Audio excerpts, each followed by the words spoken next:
Just to finish, your initial reaction, really, to those two men putting out those statements. We hadn't heard from them for a couple of days after these extraordinary scenes, those 24 hours over the weekend. What did you make of what both Putin and Prigozhin had to say? Well, I agree. It's an extraordinary situation. But whatever way Putin dresses it up, it's an absolute disaster.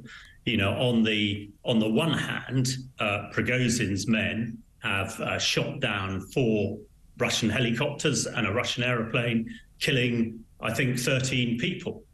And now Putin has let him off, as it were. He says he's still going to pursue him, but sent him into exile into Belarus. So to me, this shows, you know, incredible weakness. We in the West for the last 14 or 16 months have been very worried about pushing him too far because he might do something extraordinary. But actually, what we're seeing is you stand up to him. He's a gangster. He's a bully. You stand up to him and he capitulates. Yeah. And you know, I hope that our leaders are looking at this and give everything we can to Ukraine to allow them to prevail. And this is the key thing, isn't it? You know, I remember first speaking to you when you were out trying to really sort of help get aid to children in Syria, trying to get them out for medical treatment.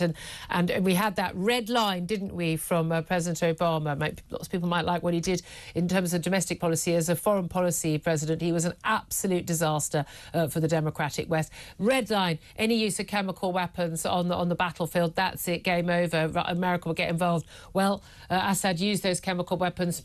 Nothing happened. And, of course, that vacuum was filled by Russia and by Russian troops. And this is the thing. The big concern has been of you know, Vladimir Putin either going into a more brutal war against Ukraine.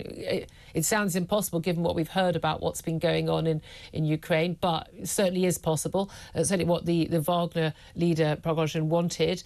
But there's also the fear, of course, if Russia does go into turmoil, Putin falls, what happens next, and whether it's a civil war, no one in charge, or it's someone even worse than Vladimir Putin, totally possible. The chance that we could see not just more vicious war in Ukraine, but possibility of some sort of nuclear war. That is a genuine concern. Look, you're an expert in chemical and nuclear warfare. How seriously should we take those concerns? Well, I think there are a couple of things here, Julia. First of all, whoever takes over from Putin might well be worse, if you can imagine that. But what they won't have is a massive army. Putin has destroyed his army on the fields of Ukraine and his young men. Yeah. And what this situation last week has shown to the Russian people, you know, what a gangster and a criminal he is. When it comes to the nuclear piece, yeah, I and people like me are concerned about chaos in the Kremlin, a civil war.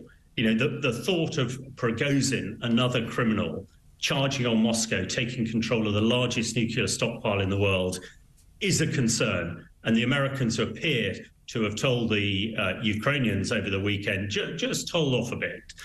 You will get your benefit from all of this. But what we didn't want to do is have some lunatic running around the Kremlin with a red button. However, I would say, you know, the whole nuclear Armageddon piece, it's not something you can do on a whim.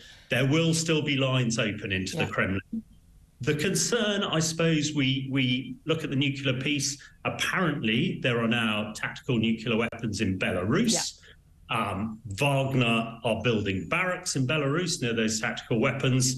There is a view that the Russian troops who man those nuclear weapons would likely not fire them. You know, there might be a Wagner thing here. So I think it is an area we really need to focus on. I was delighted that the US Senate passed a motion, or a passing a motion, to say that any nuclear accident at Zaporizhzhia nuclear power station would be viewed as an Article 5, an attack on NATO. Yes. And I think we need to reinforce that, because Putin does realise if NATO gets involved, he is completely over. We need to enable that's the frustrating thing. We are involved, really. I don't know why we don't just get on with it. He claims he's under attack by NATO already. We may as well just, OK, well, fine, let's do it. But I was going to ask you about that line of communication, because people often do think, and you see this with the American president, you know, someone there with a handcuff onto a briefcase, it's got the nuclear codes. You know, the president basically, you know, talk about Trump. You can press the button, done deal, it happens. there's actually an incredibly long chain of command. You need, two people to agree to do it. We've seen in some scenarios where they actually, gameplay this stuff. Actually, the people on the nuclear subs, they don't press the button if they're not sure. They really don't. And we've seen in Russia, similar, when there has been accident and the signal has gone down the line accidentally, that they don't press the button. Given how many Russian troops simply laid down their arms, even in Ukraine, let alone in Rostov-on-Don, when those Wagner mercenaries approached, this is their major logistical hub in southern Russia for the Ukrainian war, and they just basically went, not my problem, mate, and walked away. What are the odds that we've got enough soldiers and senior people who are in that chain of command who would be loyal enough to Putin to press a nuclear button, given that they know the pressing of that nuclear button will involve the annihilation of Russia in return by American weapons? Absolutely. I think I'd say two things. First of all, nobody's done this for 75 years, and there have been crazy criminals in the chain all of that time. Your second point is absolutely right. Pressing the red button is the end. Now, nobody wants that. Absolutely nobody wants that. And I'm sure, there might be a lot of crazies in the Kremlin, but there will be a few. There are a few very, very bright, very intelligent, I'm sure very moral Russian people there. So I think, and, I have faith in humanity, that there will be, as you say, there'll be somebody who goes, no, I'm not going to do that. It's absolutely bonkers. Yeah, I've got a family too. That's the crucial thing, isn't it?